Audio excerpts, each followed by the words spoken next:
तारीख थी 15 अक्टूबर 1995। आसमान का राजा कहा जाने वाला double decker luxury plane Pan Am flight 6 अपने 70 यात्रियों और 7 क्रू मेंबर्स के साथ हवाई से सैन फ्रांसिस्को के लिए उड़ान भर चुका था। लोग अपनी सीटों पर आराम से बैठे थे, कोई किताब पढ़ रहा था, कोई खिड़की से बाहर प्रशांत महासागर की नीली चादर को देख रहा था, तो कोई अपने आने वाले कल के सपने बुन रहा था। लेकिन अचानक प्लेन के शांत माहौल में एक चीख गूंजी। एक दो नहीं बल्कि 4 नकाबपोश लोग अपनी सीटों से उठे। उनके हाथों में हथियार थे।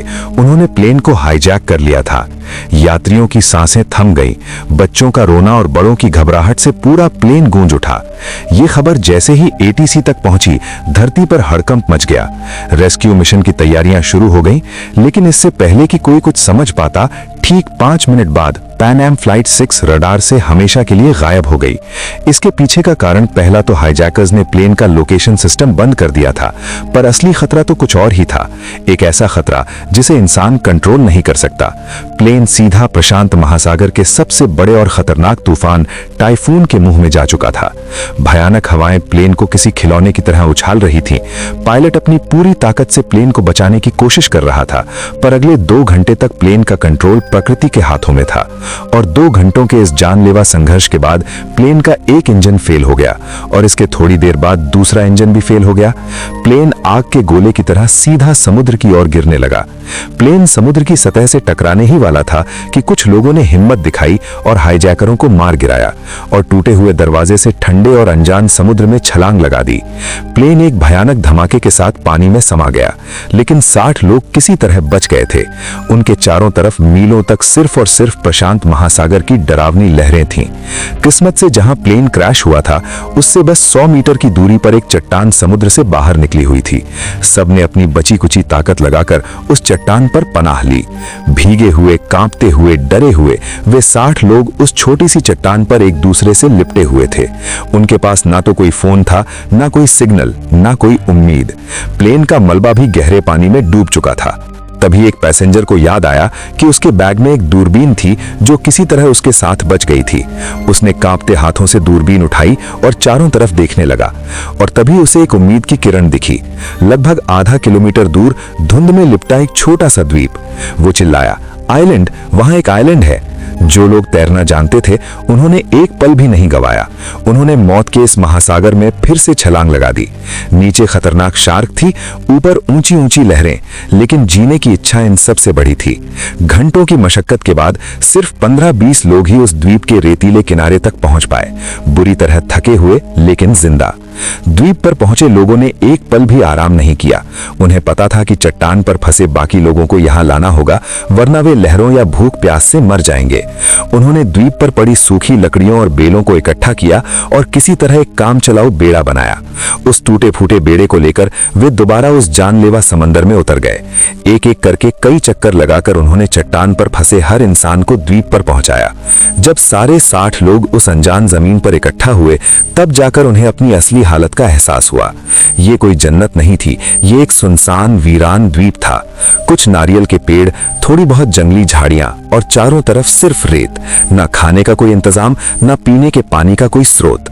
निराशा के बादल उन पर छा गए। कुछ लोग घुटनों के बल बैठकर रोने लगे, कुछ अपने परिवार को याद करके चिल्लाने लगे, तो कुछ बस सिर पकड़कर बैठ गए।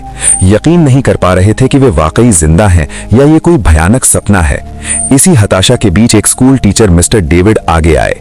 उन्होंने बुलंद आवाज में कहा, दोस्तों, अगर हम घबरा गए तो हम सब मारे जाएंगे। हमें जीना है, एक दूसरे के लिए जीना है। उनकी आवाज में एक भरोसा था जिसने टूटे हुए लोगों में एक नई उम्मीद जगाई। सब संगठित हुए और घायलों की देखभाल शुरू की गई। अब सबसे बड़ी चुनौती थी भूख और प्यास। एक नौजवान माइकल हिम्मत करके नारियल के एक ऊंचे पेड़ पर चढ़ गया और कुछ नारियल तोड़ कर लाया। वो कुछ नारियल 60 लोगों के लिए कुछ भी नहीं थे, लेकिन वो सिर्फ नारियल नहीं थे, वो उम्मीद की पहली खुराक थे। लोगों ने बारिश के पानी को चट्टानों के गड्ढों में इकट्ठा करना शुरू किया और उसे पीना शुरू किया। मिस्टर डेविड ने उन्होंने सबको छोटी छोटी टीमों में बांट दिया। एक टीम को द्वीप पर खाने लायक फल या जड़ें खोजने का काम मिला तो दूसरी टीम को शेल्टर बनाने का। सबसे मुश्किल काम था मछली पकड़ने का।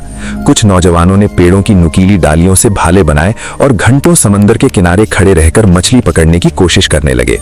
कई नाकाम कोशिशों के बाद आखिरकार उन्होंने एक छोटी सी मछली पकड़ ही ली।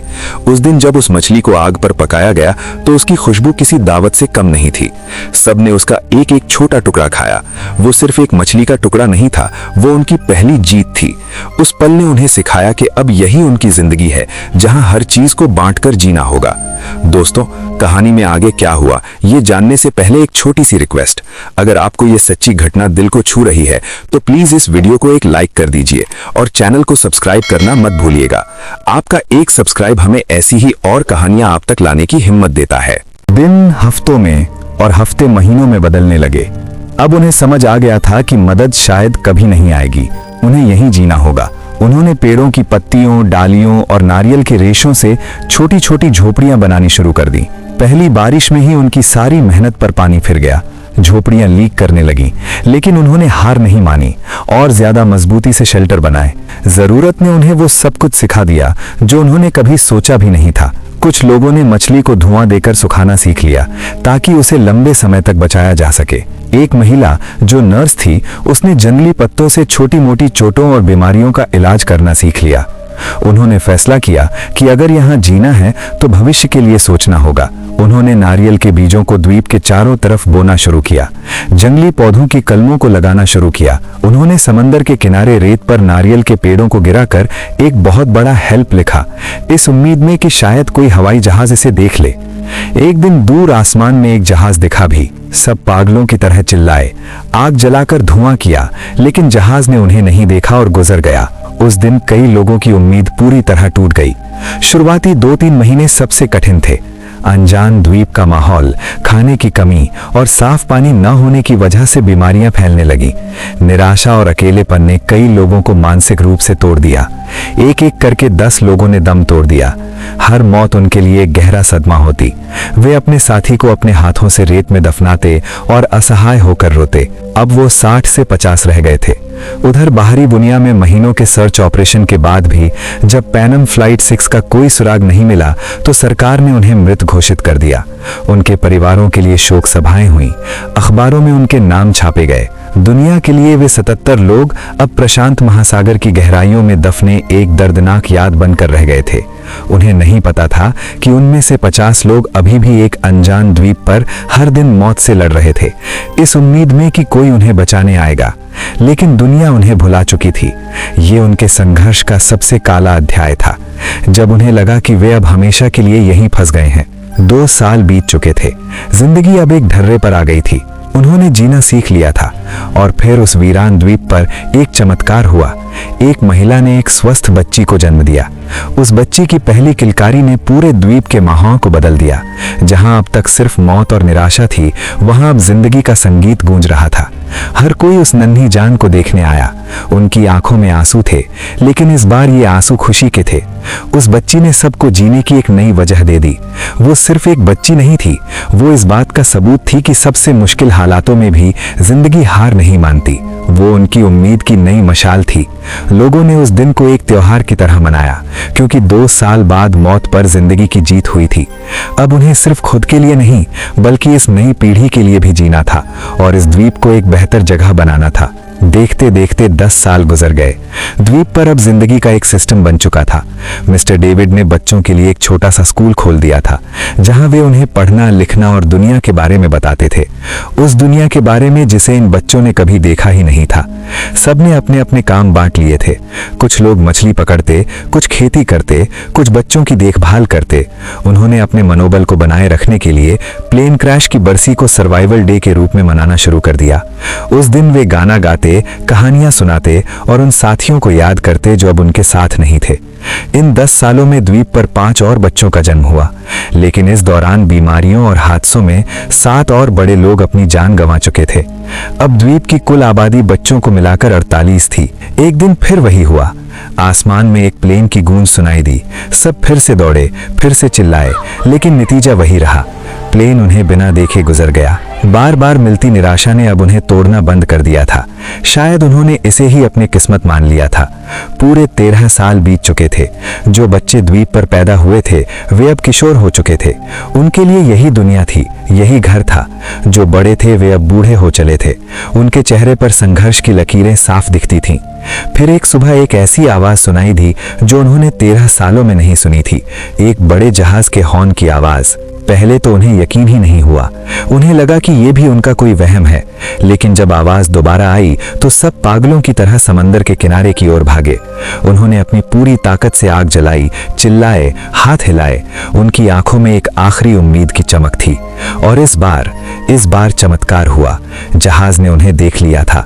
जहाज रुका और उनसे कुछ दूर लंगर डाल दिया। उस पल को शब्दों में बयां नहीं किया जा सकता। 48 लोग एक दूसरे को पकड़कर रो रहे थे, हंस रहे थे, चिल्ला रहे थे। 13 साल का लंबा भयानक इंतजार खत्म हो गया था।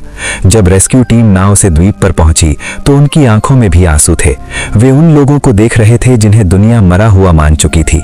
जब वे 48 लोग वापस शहर लौटे तो दुनिया हैरान रह गई। वे अब पहले जैसे इंसान नहीं थे। शहर की चकाचौंध, गाड़ियां, इमारतें, सब कुछ उन्हें अजीब लग रहा था। उनकी कहानी किसी को भी यकीन नहीं हो रही थी जब तक कि एक सर्वाइवर की डायरी सामने नहीं आई। उस डायरी में 13 साल का हर एक दिन, हर एक संघर्ष और हर एक मौत और हर एक जन्म का हिसाब लिखा हुआ था। जब मीडिया ने उस डायरी के पन्नों को दुनिया के सामने रखा तो हर कोई रो पड़ा। ये इंसान के हौसले, हिम्मत और जीने की जिद की एक अविश्वसनीय दास्तां थी।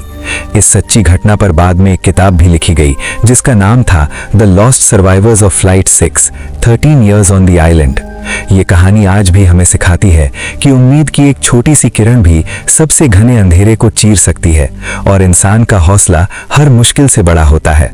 दोस्तों, आपको इन 48 सर्वाइवर्स की ये दिल दहला देने वाली कहानी कैसी लगी? क्या आप कल्पना कर सकते हैं कि 13 साल एक वीरान द्वीप पर बिताना कैसा होता होगा? अपनी राय नीचे कमेंट्स में जरूर बताइएगा।